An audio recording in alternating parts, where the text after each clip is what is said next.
And I got this professor, yo. His name's Dr. Patson. Well, he ain't a doctor yet. He going to school, but you know.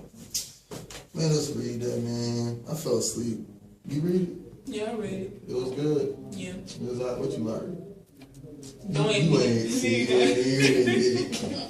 She watching it reflection, man. I don't like it though. Like, they got too much in it. It's too much more than the Bible. Yeah, all that hell stuff, demons and possessions. But she going to hell anyway, because wait till my homie get out his child. Man, I'm your homie. Man, Like, got no really? worries. Like, on the real. Like your homie gonna get out. He ain't gonna get out. Because you guilty. He ain't gonna get out. But you guilty. I ain't guilty. All rise. You may now be seated. Court is now in session. Case number 4933, May 16, 2011, 2:17 I a.m. think he's guilty. I think he should be guilty because he was driving under the influence while he had other people in his car. I think he guilty. I went on the influence for real. I ain't guilty. Just let them know I ain't guilty. That's all we gotta do. That's the plan. We ain't guilty. I ain't guilty. Yes, sir. Alright. Good evening, Your Honor. Good evening. Good evening, Your Honor. We're here to dispute the case between the courts and my client, Mr. Hardy. And I'm about to do the opening statement. Mr. Hardy is a man of his word, and he's an All-American athlete, an honor student, and a loving son. His future is full of memories and numerous. His future is full of multiple opportunities, including a merit-based scholarship to several colleges, awards given to him from national organizations and President Obama. He has given to his church, community, and family. He sacrifices leisure time. For volunteering at the local Boys and Girls Club, he provides transportation to elderly citizens and youth. The night of May 16th, the car accident, was nothing more of a mere accident and not a murder. Several factors influenced the circumstances of the night in which Mr. Hardy, Mr. Johnson, and several other friends were in the car accident. The young, irresponsible minds of our youth today are unaware that their actions have multiple consequences. With this being said, my client is aware that he made several mistakes that night in which he could take it back. However, should he take all the responsibility on his own, peer pressure was the cause of the outcome of that night.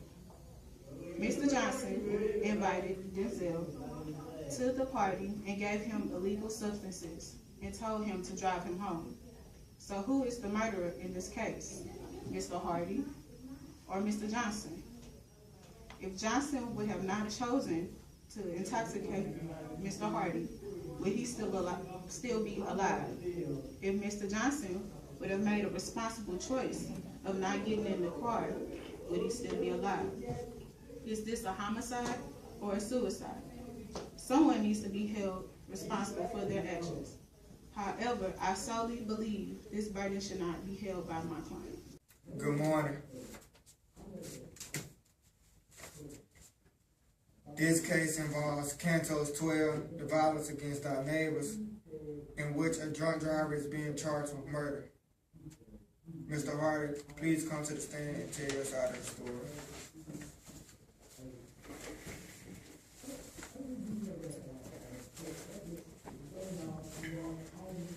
May you put your right hand on this Bible? May you put your right hand on the Bible? Do you swear to tell the truth, the whole truth, and nothing but the truth? True.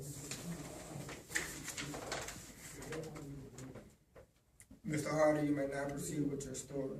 Okay, Your Honor. Me and Mr. Johnson, we are very close friends. And he had asked me to come to a party with him, and I usually don't go to parties, you know. But I went ahead and went to the party, and when I got there was a lot of drinking going on, smoking and stuff like that. usually some activities that I'm not a part of. But Mr. Johnson, being my best friend, he had gave me some substance, and I participated in them. And throughout the party, we started drinking and getting very intoxicated and under the influence. But I was still at a right frame of mind to proceed to drive or proceed to, operate anything, any vehicle, anything. So in my defense, sir, I say that Mr. Johnson is the guilty one, not me, sir. Mr. Hardy, I have a few questions for you. Why did you let Johnson lead you on? I really wouldn't say that he led me on, sir. I would just say that, being young and being that, he was I would say a friend of mine, I was just wanting to, make him feel comfortable around me or whatever. That's all. Did peer pressure play a major role in this event? No, sir. I clearly knew what I was doing, sir. So you're a follower? Sir, you have to follow before you leave. Thank you, Your Honor. I would like to call witness 1, Bonquisha, to the stage. Is the witness stand, and I'm now doing the right to get to him. Please put your right hand on the Bible. Do you swear to tell the truth, the whole truth, and nothing but the truth? Of course. Bonquisha, can you tell me what you saw that night? Look, mister, it's Simone. Don't get it twisted. And I do your too. Anywho, let's say approximately like early in the morning, having a little baby, taking him out for a little walk down the street, use the bathroom. I come back. I had like these uninvited guests in my front lawn just pissing and shit. They ain't allowed to. I only have one man that's allowed to piss in my yard. That's my little boo-boo. But anyway, I just told him, get the little urine, intoxicated stuff, just go on down the street. They guys, small mouth, just talking, ran off at the mouth. I was like, okay, can I read what you saw? But I ain't mean it like that. Pokies went down the road and crashed. I was like, God bless them. But ain't nothing I can do but just tell you what happened. Were you aware? Did you call in the police? Did you report them? I didn't report that they pissed in my yard, but I just reported like it was just a bad accident on down the road. And poor Choo Choo, I just took him on in the house because he was hurt. He couldn't see nothing like that. What did they run into? A damn light pole. I'm like, as bright as that light is and beaming, you can't see that. But I don't know. You know how these young kids is, just like booming to their music. Just had the head all messed up. What kind of music were they playing? What they call that stuff? Futuristic, future. They need to go back to the past. Don't worry about future. Just let him do his fun. That's how I feel. Back in my day, we listened to some Jim Taylor, all that type of stuff. These kids just like gyrate. But that's all I know. All right, thank you. That's it. Okay. I'll see you later on tonight at the stage, okay?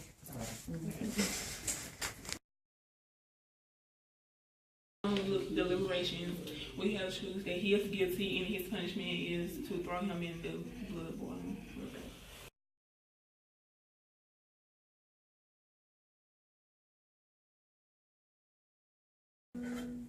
Jordan and Mr. Hardy, may you please stand. The jury has reached a verdict. Mr. Hardy, you will now be sentenced. His sentencing will be, he will perish in the seventh circle with the punishment of boiling in the blood of the soul of Mr. Johnson for eternity. And if he tries to escape, he will be shot with the arrow.